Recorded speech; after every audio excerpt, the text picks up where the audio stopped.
नमस्कार दोस्तों, आप सभी लोगों का अच्छी पाठशाला पर स्वागत है। फसल विज्ञान के अंतर्गत हम सभी लोग फसल चक्र के सिद्धांत को पढ़ रहे हैं। तो इसकी एक क्लास हो गई है, उसी के आगे आज हम सभी लोग बात करेंगे। तो अपने लेक्चर को आगे बढ़ाने से पूर्व पहले थोड़ा उसका रिवीजन कर लेते हैं ताकि आप लोग अपने आप को लेक्चर से जोड़ पाएँ। फटाफट पहले रिवीजन करते हैं, फिर आगे के टॉपिक पर बात करेंगे।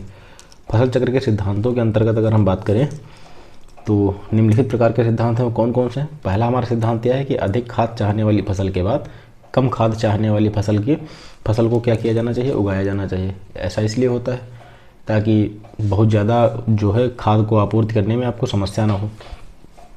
इसके कुछ उदाहरण की बात करें तो आलू, प्याज, आलू मूंग हो गई थी। आलू आपकी अधिक खाद चाहने वाली हो गई, जबकि प्याज संतुलित मात्रा में आप खाद अगर उसे प्रदान कर देंगे तो भी आपका काम चल जाएगा। अगला हमारा बिंदु था दलहनी। अगला हमारा फसल चक्र का सिद्धांत था कि दलहनी फसलों के बाद अदलहनी फसलों को उगाया जाना चाहिए।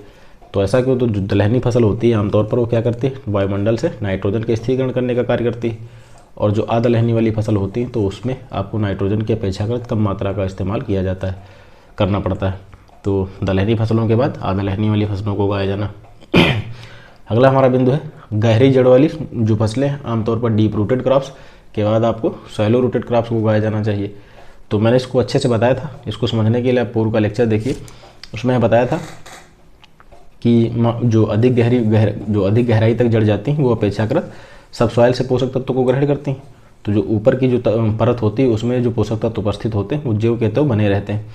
तो आपको क्या होता है, अगर आप पहले गहरी जड़ वाली फसल से अगर आप बोएंगे तो वो सब सॉइल से आपके पोषक तत्व ग्रहण करेगी, और आपकी जो अतिरिक्त जो ऊपर वाली परत होगी उसमें पोषक तत्व वैसे ही रहेंगे। तो उसके बाद जब आप उथली जड़ वाली फसल बोएंगे तो ऊपर वाली परत से पोषक तत्व को ले लेगी, तब तक अपना जो क्या हो जाएगा, जो नीचे वाली परत है जो सब सॉइल है उसमें क्या हो जाएंगे, पोषक तत्वों की मात्रा संचित हो जाएगी। तो इसीलिए गहरी जड़ वाली फसलों के बाद उथली जड़ वाली फसलों को उगाया जाना चाहिए, जिससे क्या होगा, पोषक तत्वों की कमी नहीं रहेगी और संतुलित मात्रा बनी रहेगी। इसके कुछ एग्जाम्पल थे अरहर, गेहूँ, सरसों, मूंग, कपास, गेहूँ, ये सभी इसके कुछ महत्वपूर्ण एग्जाम्पल थे। अगला हमारा सिद्धांत था कि अधिक पानी चाहने वाली फसल के बाद कम पानी चाहने वाली फसल को बोया जाना। इसके बाद अगला सिद्धांत था कि फसल चक्र ऐसा बनाया जाना चाहिए जिसमें दो फसलें जिनमें हानि पहुंचाने वाली कीट पतंगों और बीमारी एक ही हो, ऐसी फसलों को कभी भी लगातार ना उगाएं। फसलों का चुनाव फसल चक्र बनाते समय मृदा तथा जलवायु को ध्यान में रखकर किया जाना चाहिए। अधिक निकाई गुड़ाई चाहने वाली फसलों के बाद अपेक्षाकृत ऐसी फसलों को उगाया जाना चाहिए जिसमें आमतौर पर कम निकाई गुड़ाई हो। फसल चक्र बनाते समय उसमें फसलों का समावेश ऐसा होना चाहिए कि विभिन्न साधनों जैसे श्रम, सिंचाई, उर्वरक, बीज आदि को जो भी किसान के पास उपलब्ध हो उनका समुचित इस्तेमाल हो सके। किसान को आवश्यकता है कि सभी वस्तुएं जैसे अनाज, दाल, सब्जी, पशुओं के लिए चारा, रेशे वाली सभी फसलें आवश्यकता अनुसार प्राप्त होती रहें। फसल चक्र के अगर हम लाभ की बात करें, उर्वरा शक्ति बनी रहती, पोषक तत्व तथा नमी का अवशोषण जो होता है संतुलित रूप से होता है, खरपतवार, कीट रोगों को नियंत्रण में आमतौर पर सहायता मिलती है। फसल चक्र अपनाने से फसलों से अधिक मात्रा में उपज भी प्राप्त होती है। तो ये इसके कुछ महत्वपूर्ण लाभ थे, इन सब पर हम लोग पूर्व में ही बात कर चुके। आज हमारा लेक्चर यहाँ से आरंभ होगा फसल पद्धतियों से संबंधित शब्दावली। क्या लेक्चर है हमारा, यहाँ से आरंभ हो रहा है दोस्तों। टॉपिक हमारा क्या है, फसल पद्धतियों से संबंधित शब्दावली। अच्छा, इनसे सीधे तौर पर प्रश्न बनते हैं तो इसको अच्छे से समझते हुए चलेंगे एक एक करके। तो पहले हमारे क्या है, क्रॉपिंग सिस्टम किसे कहा जाता है। पहला हमारा टर्म क्या है, पहली हमारी शब्दावली कौन सी, क्रॉप सिस्टम क्या है। फसल उगाने के सभी अवयव, कंपोनेंट्स, इनका आपसी संबंध एवं इन अवयवों व वातावरण का आपस में समाविष्ट क्या होना है, सस्य प्रणाली कहलाता है। तो अगर आपसे पूछा जाता है, पहली बात तो आप कीवर्ड इनके याद रखिए वरना आपको कन्फ्यूजन हो सकता है। तो आपसी जो संबंध है ये इसका कीवर्ड है क्रॉपिंग सिस्टम में। स से सिस्टम हो गया आपका, सा से क्या हो गया, संबंध हो गया। तो आप ऐसे याद रखिए इसको, आपको सिस्टम से याद रखना है, संबंध रो मिला करके। खैर, फसल उगाने के सभी अवयव जिनका आपसी संबंध एवं इन अवयवों व वातावरण का आपस में समाविष्ट होना क्या कहलाता है, सस्य प्रणाली कहलाता है। ठीक है, तो इसको आप ट्रिक थोड़ा बना लीजिए, सिस्टम से आप संबंध को जोड़ के अगर पढ़ेंगे तो कन्फ्यूजन आपको इसमें नहीं होगा। वहीं आगे बात करते हैं, क्रॉपिंग सिस्टम क्या है, जो इसे फसल पद्धति भी कहा जाता है। ये क्या है, निश्चित क्षेत्र पर निश्चित समय में जो शस्य क्रम विभिन्न प्रक्षेत्र स्रोतों, प्रक्षेत्र धंधों, एंटरप्राइजेज व उपलब्ध तकनीकी के बीच अपनाया जाता है वो शस्य प्रणाली कहा जाता है। क्रॉपिंग जो आपका जो फसल पद्धति है इसको क्रॉपिंग सिस्टम भी कहा जाता है और इसको दोस्तों अलग तरीके से भी कहा जा सकता है। तो इसको समझने की अगर हम बात करें फसल पद्धति किसे कहा जाएगा, तो मान लीजिए आपके पास कोई निश्चित क्षेत्र है, उसमें किसी निश्चित समय में जो शस्यक्रम विभिन्न प्रक्षेत्र स्रोतों, प्रक्षेत्र धंधों व उपलब्ध तकनीकी, इसमें टेक्नोलॉजी की बात की जा रही, इसके बीच अपनाया जाता है तो उसे क्या कहा जाता है, शस्य प्रणाली या फिर फसल पद्धति कहा जाता है। तो इसमें ध्यान देने वाली बात क्या है, ये हमारा पहला क्रॉप सिस्टम है। क्रॉप सिस्टम की बात होगी तो आपसी संबंध हो, वातावरण से इसका समाविष्ट होगा, ठीक है। वहीं जब बात होगी क्रॉपिंग सिस्टम की बात होगी तो यहाँ पर जो भी उपलब्ध तकनीकी है इसकी बात की जा रही है। तो इसमें कन्फ्यूज ना हो, इसको आसानी से समझें। क्या कह रहा है कि जो क्रॉप सिस्टम की अगर बात होगी तो फसल उगाने वाले ऐसे सभी अवयव, इनका आपसी संबंध एवं इन अवयवों व वातावरण का आपस में इनका समाविष्ट होना क्या कहलाएगा, आपका क्रॉप सिस्टम कहलाएगा। वहीं अगर हम बात करते हैं क्रॉपिंग सिस्टम की तो निश्चित क्षेत्र पर निश्चित समय में, यहाँ पर देखिए निश्चित क्षेत्र की बात की जा रही है, निश्चित समय की बात की जा रही है। पूर्व में इसमें आपको निश्चित क्षेत्र या निश्चित समय का कोई उल्लेख नहीं किया गया। तो निश्चित क्षेत्र और निश्चित समय में जो शस्यक्रम विभिन्न प्रक्षेत्र स्रोतों, प्रक्षेत्र धंधों व उपलब्ध तकनीकी के बीच अपनाया जाता है तो उसे क्या कहा जाएगा, आपका क्रॉपिंग सिस्टम कहा जाएगा। उम्मीद है चीज़ें समझ में आ गई होंगी। आगे बढ़ते हैं। अगला हमारा बिंदु क्या है कि शस्य व्यवस्था या शस्यक्रम। क्रॉपिंग पैटर्न क्या है, क्रॉपिंग पैटर्न क्या है, तो आप क्रॉपिंग पैटर्न को याद रखिए। तो क्या कह रहा है कि किसी दिए गए क्षेत्र में फसलों के वार्षिक क्रम व फसलों की विशेष व्यवस्था। क्या कह रहा है, किसी दिए गए क्षेत्र में फसलों के वार्षिक क्रम या फिर फसलों की विशेष व्यवस्था शस्य व्यवस्था या शस्य क्रम कहलाती है। कहने का तात्पर्य है कि आपके पास जो भी एरिया है उसमें जो फसलों का जो वार्षिक क्रम है व फसलों की जो भी विशेष व्यवस्था है उसको क्या कहा जाएगा, शस्य क्रम कहा जाएगा। शस्य क्रम की बात की जा रही है यहाँ पर, तो जो क्रम से आप देख सकते हैं वार्षिक क्रम के बारे में बात हो रही है, ठीक है। जिसमें किसी विशेष फसल के अंतर्गत सर्वाधिक क्षेत्र हो, जैसे पश्चिमी उत्तर प्रदेश में गन्ना आमतौर पर उगाया जाता है। अच्छा, इसको समझने की अगर हम बात करें पैटर्न किसे कहा जाएगा, तो मान लीजिए कोई इलाका है अगर आपका, वहाँ पर कोई विशेष जो फसल है उसका एरिया सर्वाधिक मात्रा में, तो वह जो फसल होगी वह वहाँ की पैटर्न कहलाएगी, ठीक है। वही कह रहा है कि जैसे पश्चिमी उत्तर प्रदेश में गन्ना उगाने का पैटर्न है, वहाँ का क्रॉपिंग पैटर्न गन्ना आधारित है।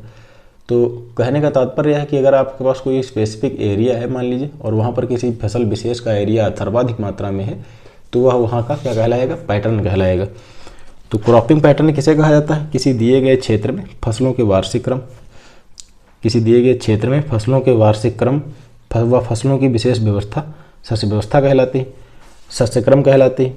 यहाँ पर बात हो रही है वार्षिक क्रम की, जिसमें किसी विशेष फसल के अंतर्गत सर्वाधिक मात्रा में क्षेत्र होता है, वह उसके पैटर्न को दर्शाता है। जैसे कि पश्चिमी उत्तर प्रदेश में गन्ना उगाने का पैटर्न सर्वाधिक है, तो वहाँ का जो क्रॉपिंग पैटर्न है पश्चिमी उत्तर प्रदेश का क्या है, तो गन्ना आधारित है। तो अगर आपसे पूछा भी जा सकता है, मान लीजिए आपसे अगर परिभाषा से संबंधित कोई प्रश्न आए तो यह पूछा जा सकता है कि उत्तर प्रदेश का जो पैटर्न है किस फसल पर आधारित है, तो गन्ना पर आधारित है। क्योंकि जो नहीं दोस्तों, जो पश्चिमी उत्तर प्रदेश की बात की जाएगी, उत्तर प्रदेश में तो खैर कई फसलें हैं जिनका एरिया ठीक ठाक है। जब बात होगी पश्चिमी उत्तर प्रदेश की, मान लीजिए आपसे पूछा जाता है कि पश्चिमी उत्तर प्रदेश में किस फसल पर पैटर्न आधारित है, तो गन्ना पर आधारित। यहाँ पर कहाँ किसकी बात की जा रही है, पश्चिमी यूपी की बात की जा रही है।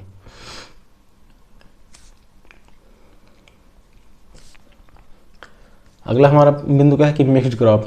इस वर्ग के मिश्रण की फसलों को, जो मिक्स क्रॉप्स की अगर हम बात करें, इस वर्ग के मिश्रण के फसलों के बोने, पकने, काटने का समय लगभग एक ही होता है। जो मिक्स्ड क्रॉपिंग की जाती है उसमें जो विभिन्न प्रकार की जो फसलें समाहित करी जाती हैं, तो आमतौर पर बोने का, उनको फसलों को बोए जाने का समय या फिर उनके पक करके तैयार होने का समय या फिर उन्हें काटने का जो समय होता है लगभग आमतौर पर एक ही होता है। बोने से पूर्व सभी फसलों के बीज आपस में मिलाकर जो ब्रॉडकास्टिंग मेथड है, छिड़क कर या फिर कतारों में खेत में बुआई कर देते हैं। जैसे गेहूँ, चना, गेहूँ, मटर, गेहूँ, सरसों, ये सभी कुछ इसके उदाहरण है। तो मिक्स क्रॉप में क्या होता है, मान लीजिए आपके पास ए फसल ये है, ए फसल इसके ये बीज हैं, ठीक है, और आपके पास बी फसल ये है, इसके बीज ये हैं, आपके पास सी फसल ये है, इसके बीज ये हैं। तो इनको अब क्या करेंगे, आप सम्मिलित रूप से क्या करेंगे, मिलाएंगे, ठीक है।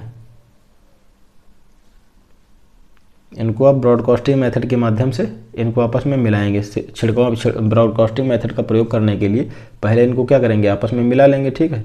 फिर इसको क्या करेंगे, छिड़काव विधि के द्वारा ऐसे ऐसे किसी खेत में फील्ड पर क्या करेंगे, आप इसको छटक देंगे। मान लीजिए आपका फील्ड है, ठीक है। अब इसको आपको बुआई करना है तो इसको आप छिड़काव विधि के द्वारा ऐसे ऐसे छिटक कर इसको बो देंगे।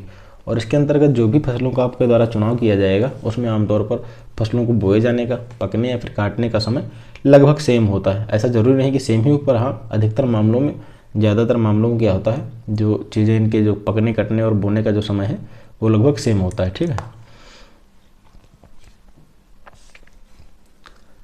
अगला हमारी जो शब्दावली है कंपेनियन क्रॉप्स है। तो कंपेनियन क्रॉप्स की बात करें, इसे आमतौर पर सहयोगी या फिर सहचरी फसलें कहा जाता है। क्या कहा जाता है, कभी कभी इंग्लिश वर्जन का ही हिंदी में लिख करके पूछ लिया जाता है, जैसे कंपेनियन क्रॉप्स। अगर आपसे सहयोगी या सहचरी, तो कंपेनियन क्रॉप्स को ही क्या कहा जाता है, सहयोगी या फिर सहचरी फसलें कहा जाता है। कभी कभी सीधे तौर पर आपको यही जो यहाँ पर तो खैर इंग्लिश में लिखा है और इसका हिंदी वर्जन ही देखने को मिलेगा, कंपेनियन करके ऐसे। तो इसमें क्या होता है, इसमें दोनों फसलों के बीजों को बोने से पहले एक साथ नहीं मिलाते हैं। आमतौर पर जो सहयोगी या सहचरी फसलें होती हैं उसमें क्या किया जाता है, इसमें दोनों को, जो दोनों फसलें होती हैं उनके बीजों को बोने से पहले एक साथ नहीं मिलाया जाता है, बल्कि अलग अलग पंक्तियों में बोया जाता है। क्या ध्यान देने वाली बात है इसमें, कि उनको आमतौर पर अलग अलग पंक्तियों में बोते हैं। जैसे सरसों की 2 कतारों के बीच, यहाँ पर सरसों की जो 2 कतारें उनके बीच 5 पंक्तियाँ गेहूँ की।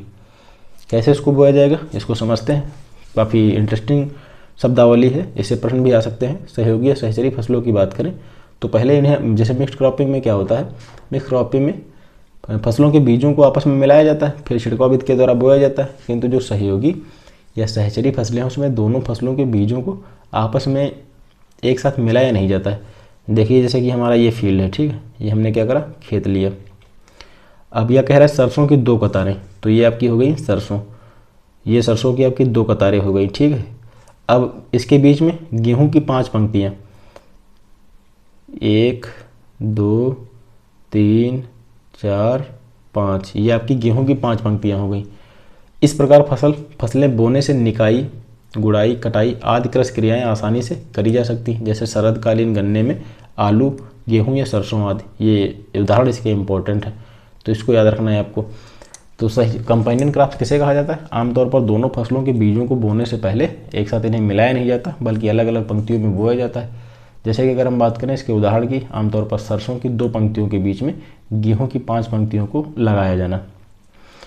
तो इस प्रकार की फसलों को बोने से निकाई, गुड़ाई, कटाई आदि कृषि क्रियाएँ जो होती हैं आसानी से की जा सकती हैं। शरदकालीन, अगर इसके कुछ उदाहरण की बात करें तो शरदकालीन गन्ने में आलू, गेहूँ या सरसों आदि को उगाया जाता है।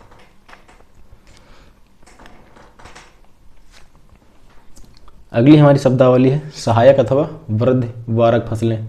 आमतौर पर इन्हें ऑगमेंटिंग क्रॉप्स के नाम से भी जाना जाता है। तो इसमें क्या होता है, इसमें मुख्य फसल की उपज बढ़ाने के लिए, जो आपकी मुख्य फसल है, सहायक या फिर वृद्धिवारक फसलें, जो मुख्य फसल होती है इसकी उपज को बढ़ाने के लिए अन्य गौण फसलें, जो अन्य द्वितीयक फसलें हैं, उसके साथ मिला दी जाती हैं। पहली बात तो सहायक या फिर वृद्धिवारक फसलों में क्या होता है, जो आपकी मेन क्रॉप होती है। मान लीजिए कि हमारा एक फील्ड है और ये आपकी मेन क्रॉप, जो ये हो गई आपकी मेन क्रॉप, ये आपकी मेन क्रॉप है, ठीक है, ये क्या है आपकी मेन क्रॉप, ये आपकी मेन क्रॉप। अब उसकी उपज को बढ़ाने के लिए गौण फसलों को उसके साथ मिला दी जाती है। जैसे बरसीम की फसल के साथ साथ सरसों को बो दिया जाता है। इस प्रकार बरसीम की पहली कटाई के साथ अतिरिक्त उपज भी आपको तैयार मिल जाएगी। तो इसमें कह रहा है कि जो बरसीम की फसल के साथ सरसों की फसल को बो दिया जाता है। अब ये मान लीजिए आपकी बरसीम की क्रॉप है, ठीक है, ये आपकी बरसीम की क्रॉप है और इसमें आपने क्या करा, सरसों की फसल को भी लगा दिया। तो इससे क्या होगा, आपको बरसीम की भी फसल मिलेगी और सरसों की भी आपको अतिरिक्त उपज प्राप्त हो जाएगी। तो वही कह रहे हैं सहायक अथवा वृद्धिवारक फसलों में क्या होता है, इसमें मुख्य फसल की उपज को बढ़ाने के लिए कुछ अन्य गौण फसलों को उसके साथ मिला दिया जाता है। जैसे बरसीम की फसल के साथ सरसों की फसल को बोया जाना। इस प्रकार बरसीम की जो पहली कटाई होती है उसके साथ हमें सरसों के रूप में अतिरिक्त उपज भी प्राप्त हो जाती है।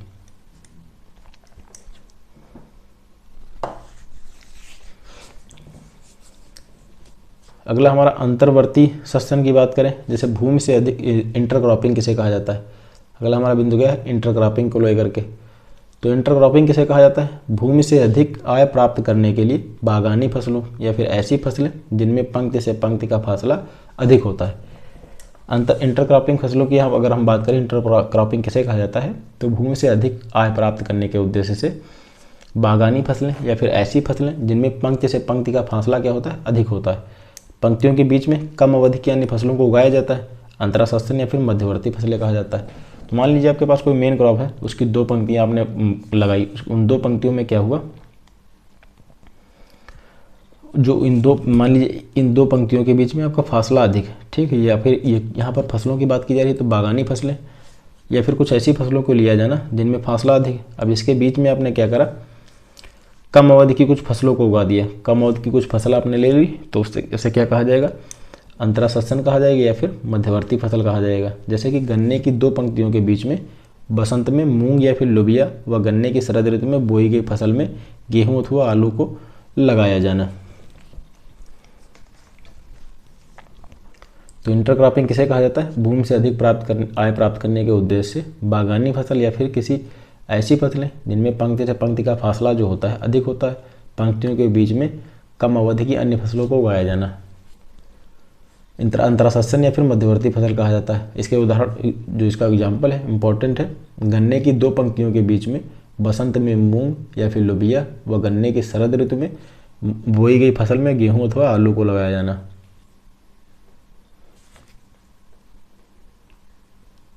ये इसके कुछ महत्वपूर्ण उदाहरण हो गए दोस्तों। अगली हमारी कौन सी शब्दावली है, अगली हमारी शब्दावली है सिनर्जेटिक खेती। सिनर्जेटिक क्रॉपिंग का तात्पर्य क्या है, 2 फसलों को साथ साथ उगाने पर यहाँ पर दोनों फसलों की अलग अलग उपज, दोनों फसलों को अलग अलग शुद्ध फसल के रूप में उगाने की अपेक्षा अधिक प्राप्त होती है। जैसे शरदकालीन गन्ना, आलू हो गया आपका, शरदकालीन गन्ना हो गया, शरदकालीन गन्ना प्लस जो सिनर्जेटिक क्रॉपिंग में है, इसके उदाहरण की अगर हम बात करें तो शरदकालीन गन्ना और प्लस आपका आलू हो गया।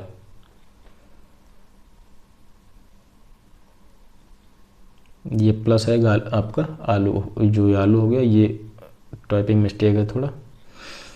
तो खैर सिनर्जेटिक खेती किसे कहा जाता है, क्रॉपिंग किसे कहा जाता है, 2 फसलों को साथ उगाना। पहली बात तो इसमें क्या हो जाएगा, सिनर्जेटिक क्रॉपिंग के अंतर्गत 2 फसलों को साथ उगाया जाएगा। ए प्लस बी को आपने क्या करा, साथ में उगाया। ए प्लस बी को क्या करा आपने, साथ में उगाया, ठीक है। यहाँ पर दोनों फसलों की अलग अलग उपज, दोनों फसलों को अलग अलग शुद्ध फसल के रूप में उगाने की अपेक्षा अधिक प्राप्त होती है। इसको ध्यान से थोड़ा समझने की ज़रूरत है।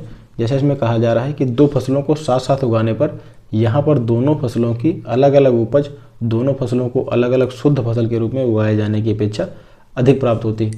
मान लीजिए, कहने का तात्पर्य, पहली बात तो आपने इसको क्या करा, कह रहा है कि ए को आपने अलग उगाया, बी को आपने अलग उगाया। तो मान लीजिए इससे 5 कुंटल उपज प्राप्त हुई, इससे भी 5 कुंटल उपज प्राप्त हुई, और जब इसको आपने साथ में उगाया तो इससे कितनी प्राप्त हुई, 15 कुंटल उपज प्राप्त हुई।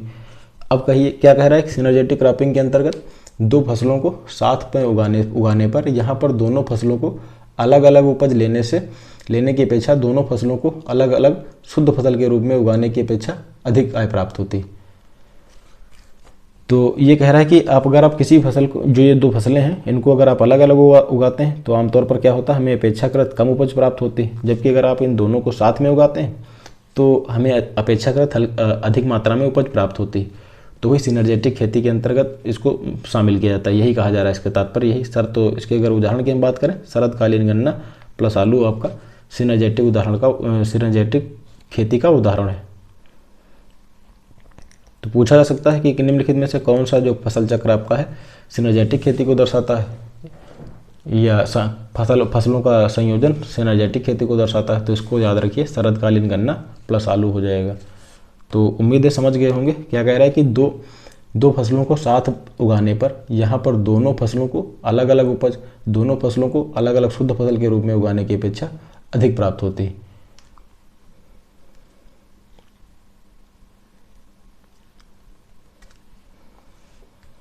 अगला हमारा क्या है, बहुमंजिला खेती। अगली हमारी शब्दावली कौन सी, बहुमंजिला खेती। Multi steroid cropping. ये क्या है? तो भूमि के किसी भी निश्चित क्षेत्र पर निश्चित समय में अलग अलग ऊंचाई की कई फसलें एक साथ बोना। कह रहा है कि भूमि के किसी निश्चित क्षेत्र पर पहली बात तो है कोई एरिया आपका निर्धारित होना चाहिए और समय भी आपका क्या हो, निश्चित होना चाहिए। तो उसमें अलग अलग ऊंचाई की कई फसलों को एक साथ बोया जाना बहुमंजिली खेती कहलाता है। तो जो मल्टी स्टेरॉयड क्रॉपिंग होती है उसमें क्या होता है, मान लीजिए आपका ये कोई फील्ड है, ये हमारा आपका क्या हो गया, ये हमारा कोई खेत है। अब इसमें आप क्या कर रहे हैं, अलग अलग ऊंचाई की कुछ क्रॉप्स ले रहे हैं, अलग अलग ऊंचाई, इनका जो सेम आपने फसलें नहीं ली, ठीक है। अब पहली तो आपकी कोई एक फसल हो गई इतनी ऊंचाई, इसकी ऊंचाई इतनी हो गई, एक आपने क्रॉप कर ली इसकी ऊंचाई इतनी हो गई, और कोई आपने फसल ले ली तो उसकी ऊंचाई क्या हो जाएगी, सब सर्वाधिक मात्रा में हो गई,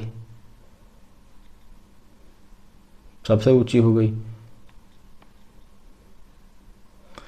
तो वही कह रहा है कि मल्टी स्टेरॉयड क्रॉपिंग का तात्पर्य क्या है, भूमि के किसी निश्चित क्षेत्र पर निश्चित समय में अलग अलग ऊंचाई की कई फसलों को एक साथ बोया जाना।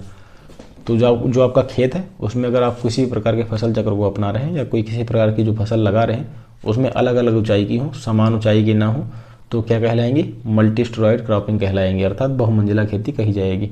इस प्रकार की खेती में भूमि, जल व भूमि क्षेत्र का उपयोग बहुत ही दक्षतापूर्वक होता है, जैसे नारियल प्लस काली मिर्च प्लस लौंग।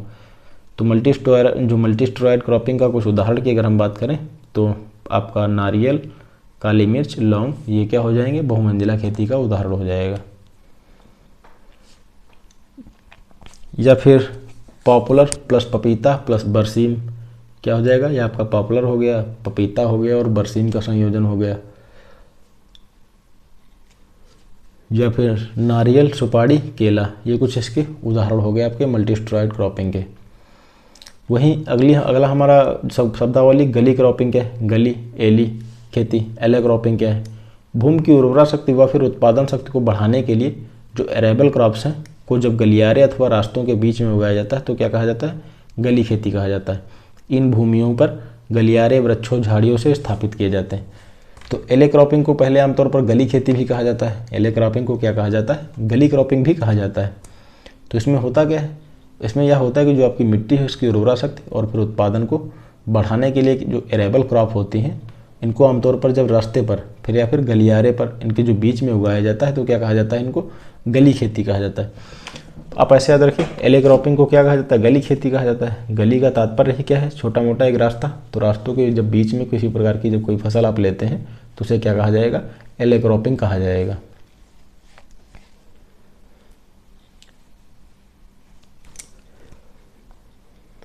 अगली हमारी शब्दावली कौन सी है, रक्षक कवर्ण। रक्षक जो फसल है उसको क्या है, गार्ड, बॉर्डर या फिर आउटर क्रॉप्स। गार्ड की बात हो रही हो या फिर बॉर्डर की बात हो रही है या फिर आउटर क्रॉप्स की बात हो रही हो तो किसे कहा जाएगा, इसको, इसका तात्पर्य क्या हो जाएगा, रक्षक फसलों से इसका तात्पर्य हो जाएगा। तो रक्षक फसलें किसे कहा जाता है, कह रहा है इसमें मुख्य फसल खेत के बीच में बोई जाती है। जो मुख्य फसल आप उगा रहे हैं वो क्या करेंगे, खेत के बीच में बोएंगे, तथा इसकी रक्षार्थ चारों ओर गौड़ फसल बोई जाती है। इसको रक्षा करने के लिए, इसको बचाने के लिए इसके चारों ओर आप क्या करेंगे, जो गौड़ फसल को उगाया जाएगा, जिससे रक्षक या सीमांत फसल कहा जाता है। जैसे कि गन्ना के खेत में चारों ओर ढैंचा, अरहर या की कूड़ लगा देते हैं। तो आमतौर पर रक्षक का तात्पर्य क्या है, कि फसल को बचाए रखने वाली फसल। इसके शब्द से ही इसका उल्लेख हो रहा है कि गार्ड या फिर बॉर्डर या फिर आउटर क्रॉप्स का तात्पर्य क्या होगा, इसमें मुख्य फसल के खेत के बीच में बोई जाती है। जो गार्ड क्रॉप होती है, मुख्य फसल खेत के बीच में बोई जाती है। जो आपकी मुख्य फसल होती है उसको आप खेत के बीच में उगाएंगे और इसके चारों ओर जो रक्षार्थ फसल होगी उस गौड़ फसल के रूप में उसको उगाएंगे, जिसे रक्षक या फिर आमतौर पर सीमांत फसल के नाम से भी जाना जाता है। अगर इसके उदाहरण की बात करें तो गन्ना के खेत में आपका चारों ओर ढैंचा हो गया, अरहर के कूड़, ये सभी हो गए इसके कुछ उदाहरण।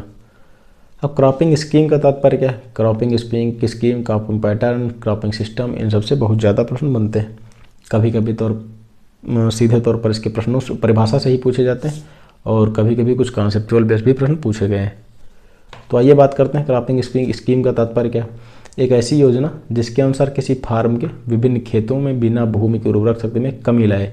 ध्यान देने योग्य क्या बात है कि ये क्रॉपिंग, पहली बात तो स्कीम का तात्पर्य क्या है, एक योजना बनाना। स्कीम का तात्पर्य क्या है? किसी प्रकार की कोई योजना बनाना, ठीक है। तो ऐसी योजना जिसके अनुसार किसी फार्म के विभिन्न खेतों में बिना भूमि की उर्वरक शक्ति में आप कोई भी योजना ऐसी बनाएं जिससे भूमि की जो उर्वरक शक्ति है उसमें ह्रास ना होने पाए, कमी ना होने पाए। अधिकतम उपज प्राप्त करने के लिए फसलें उगाई जाती हैं, क्या कहा जाता है? क्रॉपिंग स्कीम कहा जाता है।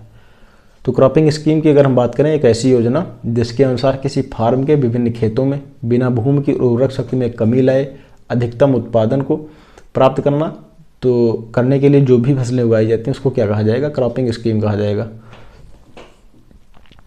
वहीं अगर हम कुछ दूसरे शब्दों की बात करें तो भूमि की उर्वरक शक्ति को नष्ट किए बिना योजना में सम्मिलित प्रत्येक फसल से अधिकतम लाभ लेना, क्या हो जाएगा? अगर हम दूसरे शब्दों की बात करें तो भूमि की उर्वरक शक्ति को नष्ट किए बिना योजना में सम्मिलित प्रत्येक फसल से, अगर आप कोई योजना बनाते हैं तो उसमें जितनी भी फसल आप शामिल कर रहे हैं तो उससे प्रत्येक फसल से अधिकतम लाभ लेना।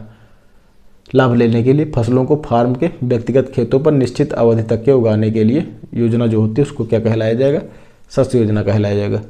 अब शस्य योजना के उद्देश्य कौन कौन से? उद्देश्य आपके लिए जरूरी भी हैं, जरूरी नहीं कुछ, बहुत वैसे तो एग्रीकल्चर में बहुत ज़्यादा फैक्ट है, इसके लिहाज से आपको कॉन्सेप्ट भी पढ़ने होंगे।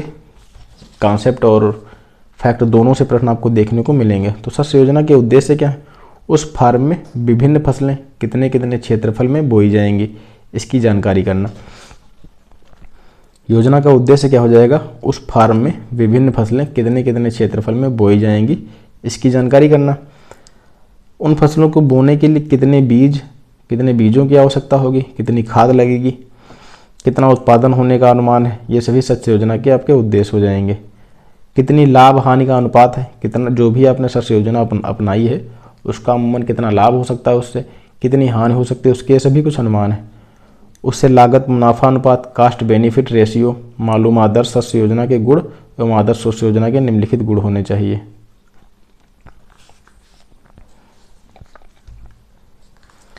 तो ये कुछ शस्य योजना के दोस्तों उद्देश्य हैं कि मतलब आपको विभिन्न प्रकार की चीज़ों के बारे में कुछ जानकारी होना चाहिए कि कितना उत्पादन होने का अनुमान है, कितना लाभ हानि का अनुमान है, उससे लागत मुनाफा अनुपात कितना होना चाहिए।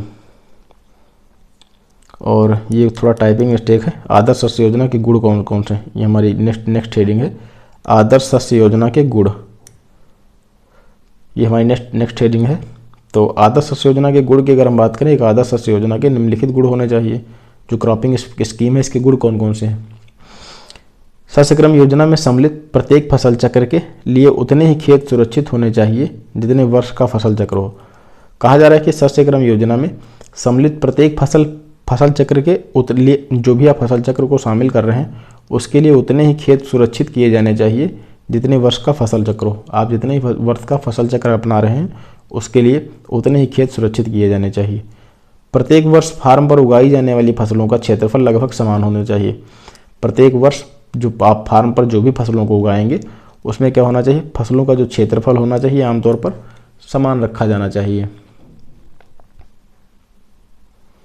शस्य क्रम योजना इस प्रकार बनानी चाहिए कि कृषक की निजी आवश्यकताओं की पूर्ति के लिए आवश्यक खाद्यान्न तथा अन्य पदार्थ जैसे तिलहन, कपास, साग भाजियाँ शामिल हों और पशुओं के लिए क्या हो? आवश्यकता अनुसार हरा चारा भी उगाया जा सके। ग्रामीण क्षेत्रों में दोस्तों अभी भी अधिकांश जनसंख्या कृषि सेक्टर पर ही निर्भर है, तो खेती के साथ साथ वो पशुपालन भी करते हैं ताकि क्या हो?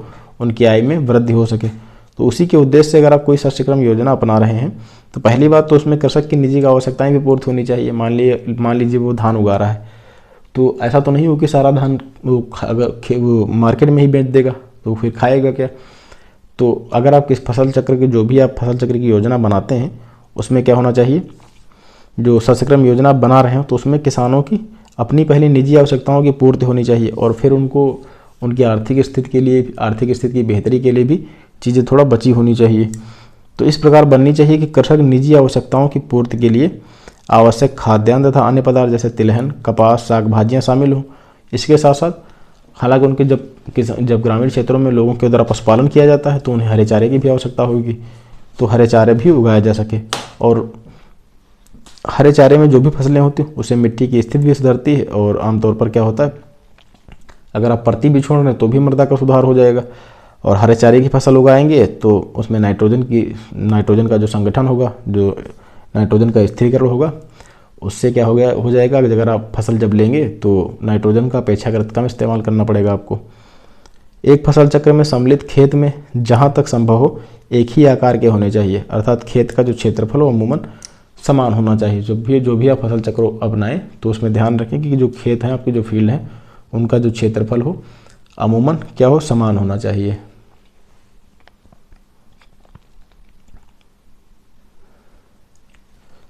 अगला हमारा बिंदु है कि शस्य क्रम योजना में फसलें सम्मिलित करते समय इस बात का भी ध्यान रखा जाना चाहिए कि उनसे प्राप्त उपज की बिक्री के लिए क्या सुविधाएं उपलब्ध हैं। जो उनसे प्राप्त उपज है उसकी बिक्री के लिए कौन कौन सी सुविधाएं उपलब्ध हैं। कहने का तात्पर्य, सुविधाएं का तात्पर्य क्या है कि मान लीजिए आपने किसी सब्जी को उगाया, ठीक है, जैसे कि आपने हरी धनिया तो काफ़ी व्यापक लेवल पर उगाई, ये एक उदाहरण है ऐसे। तो क्या करेंगे, आप उसको काफ़ी दिनों तक रख नहीं सकते ना। टमाटर हैं आपने उगाए तो काफ़ी दिनों तक आप उसको रख नहीं सकते। उसको क्या करेंगे, जैसे ही आप उगाएंगे, जब ठीक ठाक उसकी उपज हो जाएगी और कटने योग्य हो जाएगा तो उसको काट के क्या करेंगे, मार्केट में सीधे बेचेंगे जा करके। तो वही कहा जा रहा है कि शस्य क्रम योजना में सम्मिलित फसलों को शामिल करते समय इस बात का भी आप ध्यान रखें कि उससे उपज प्राप्त हो रही है उसके लिए जो बिक्री करना है उसके लिए आपके पास कौन कौन सी सुविधाएं उपलब्ध हैं। जैसे कि फार्म शहर के समीप होने पर साग भाजियों का क्षेत्रफल अधिक रखा जा सकता है।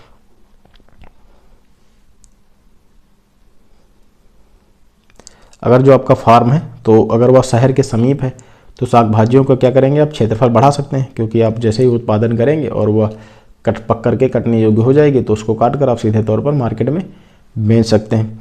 इसी प्रकार गन्ना मिल के समीपवर्ती क्षेत्रों में गन्ने की बिक्री की सुविधा रहती है, अतः उस क्षेत्र में गन्ने का अधिक क्षेत्रफल भी रखा जा सकता है। अब जहाँ पर गन्ने की मान लीजिए जहाँ पर गन्ने की मिलें हैं उसके आसपास के इलाकों में गन्ने का उत्पादन स्वतः ही बढ़ जाएगा, ठीक है। और मान लीजिए जब गन्ना आप उगाते हैं, यहाँ पर गन्ने की मिल है और अमूमन आप उगाते हैं 200 किलोमीटर की दूरी पर, तो पहली बात तो इसको जो भाड़ा होगा आपका वाहन का, यातायात में जो भी आप जिसके द्वारा माल भाड़ा ले जाएंगे उसका जो भाड़ा आपको देना होगा काफ़ी ज़्यादा हो जाएगा, तो फिर आपको बचत क्या होगी। तो वही कहा जा रहा है कि अगर आप किसी फसल का चुनाव कर रहे हैं तो आपको यह भी ध्यान रखना होगा कि जो उसकी उपज है उसकी बिक्री के लिए कौन कौन सी सुविधाएँ आपके पास उपलब्ध हैं। तो अगर आपका जो खेत है नज़दीक है मार्केट से, मंडी से, तो आप जो कह सकते हैं कि एक डिमांड के आधार पर चीज़ों का क्षेत्रफल बढ़ा सकते हैं अपने उत्पादन में। अगला हमारा बिंदु है कि मृदा की उर्वरा शक्ति को बनाए रखने के लिए शस्य क्रम योजना में दलहनी फसलों को समावेश आवश्यक है। अगर हालांकि आप किसी भी प्रकार का कोई भी जो शस्य क्रम योजना बना रहे हैं उसमें दलहनी फसलों को अवश्य शामिल करें, क्योंकि उससे क्या होता है, जो दलहनी फसलें होती हैं वायुमंडल में जो नाइट्रोजन उपस्थित होती है उसका दोस्तों स्थिरीकरण करती हैं। जिससे क्या होता है, मिट्टी में नाइट्रोजन की जो उपस्थिति होती है बढ़ जाती है। तो जब आप अगली फसल को लगाएंगे तो नाइट्रोजन के जो उर्वरक है, उर्वरक के रूप में उसको कम इस्तेमाल करना पड़ेगा। जैसे मिट्टी की जो संगठन भी ठीक ठाक रहेगा, बंजरपन या क्षारीयपन उसमें नहीं देखने को हमें मिलेंगे। शस्य क्रम योजना को तैयार करते समय ध्यान रखने एक बिंदु, किसी फार्म के लिए शस्य क्रम योजना तैयार करते समय निम्न बिंदुओं पर ध्यान रखा जा सकता है। अगली हमारी हेडिंग क्या है कि शस्य क्रम योजना तैयार करते समय निम्नलिखित बिंदुओं को ध्यान में रखा जाना चाहिए। कौन कौन से हैं?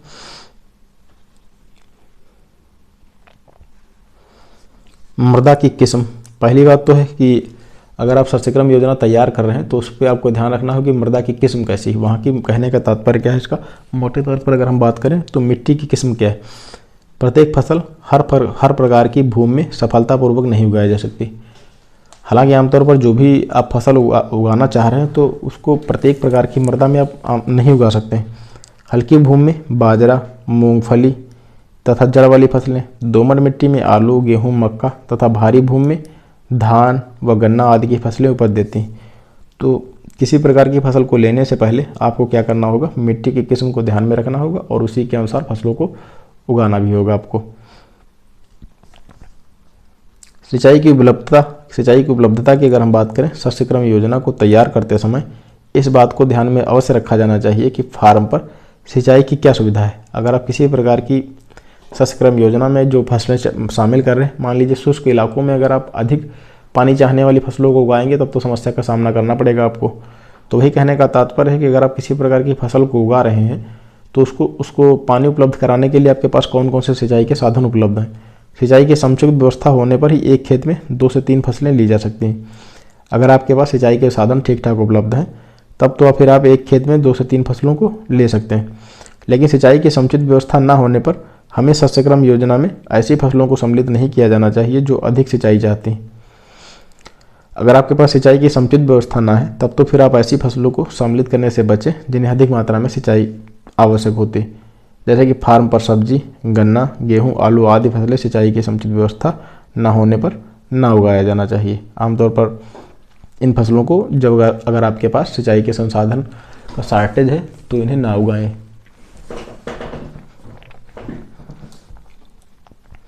बाजार की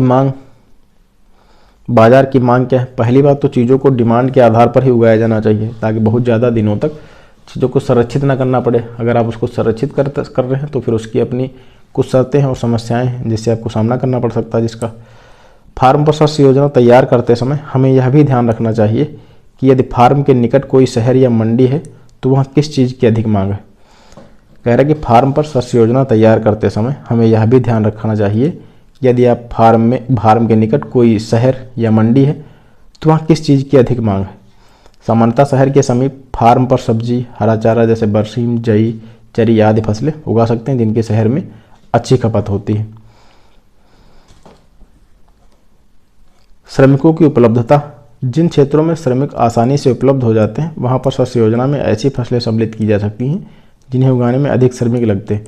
अगर आपके पास श्रमिकों की जो उपलब्धता है ठीक ठाक है, आवश्यकता पड़ने पर आपको श्रमिक उपलब्ध हो जाते हैं, तब आप ऐसी फसलों को शामिल कर सकते हैं जिनमें अधिक मात्रा में कृषित क्रियाएँ हैं उनकी आवश्यकता होती है, जैसे कि साग भाजी हो गए, आलू, धान, कपास। इनमें क्या होता है, अपेक्षाकृत अधिक कृषित क्रियाएँ शामिल होती हैं, तो इसके लिए आपको अधिक श्रमिकों की भी आवश्यकता होगी। अगर आप काफ़ी विस्तृत क्षेत्र पर अगर आप खेती करते हैं हेक्टेयर में या एकड़ में, तब फिर आपको अधिक मात्रा में श्रमिकों की आवश्यकता होगी।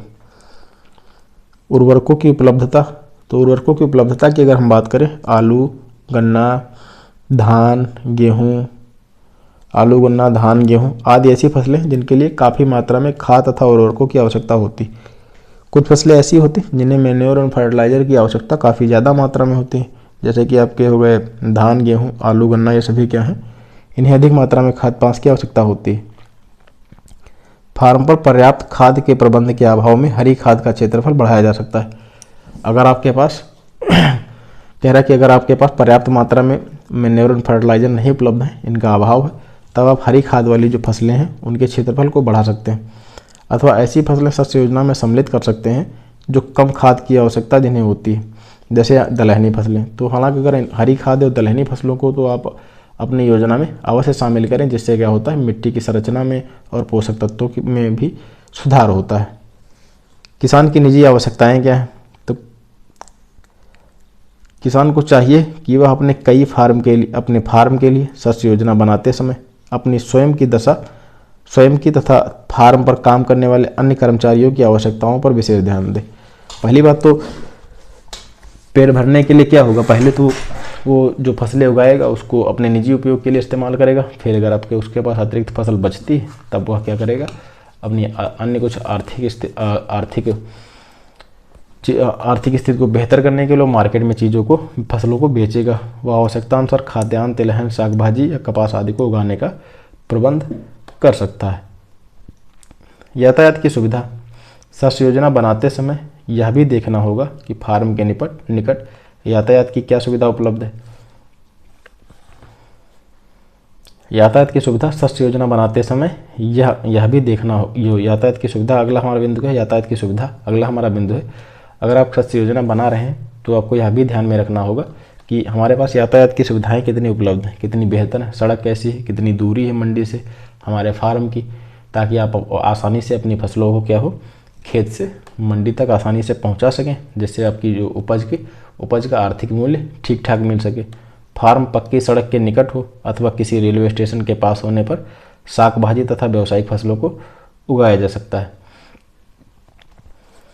तो अगर हम बात करें शस्य योजना को तैयार करते समय किन किन बिंदुओं को ध्यान में रखा जाना चाहिए।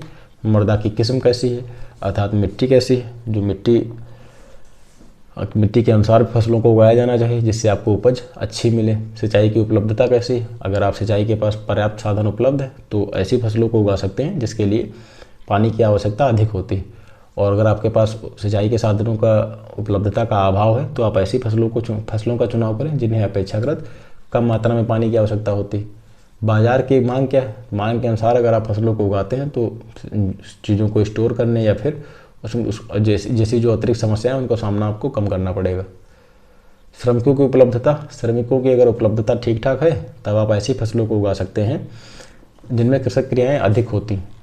उर्वरकों की उपलब्धता अगर आपके पास ठीक ठाक है तब तो आप ऐसी फसलों का चुनाव करें जिन्हें अपेक्षाकृत अधिक मात्रा में उर्वरकों की आवश्यकता होती है। अगर उर्वरकों का अभाव है तब तो फिर आप जैसे कि हरी फसल हो गई, दलहनी फसलें हो गई, इन सब का भी प्रयोग कर सकते हैं।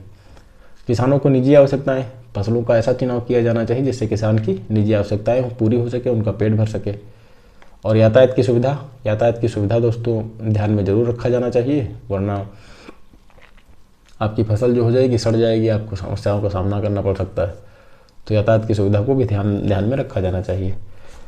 तो ये तो हो गए, खैर हमारा यहाँ तक आज लेक्चर हमारा यहीं तक रहेगा। कुछ बिंदु बचे हुए हैं कृषि से संबंधित और शब्दावली बची हुई हैं, इसको हम सभी लोग कर लेंगे, फिर आगे अतिरिक्त जो हमारा अगला टॉपिक होगा उसको आरंभ करेंगे। तो धन्यवाद दोस्तों, मिलते हैं अगले लेक्चर में। नमस्कार।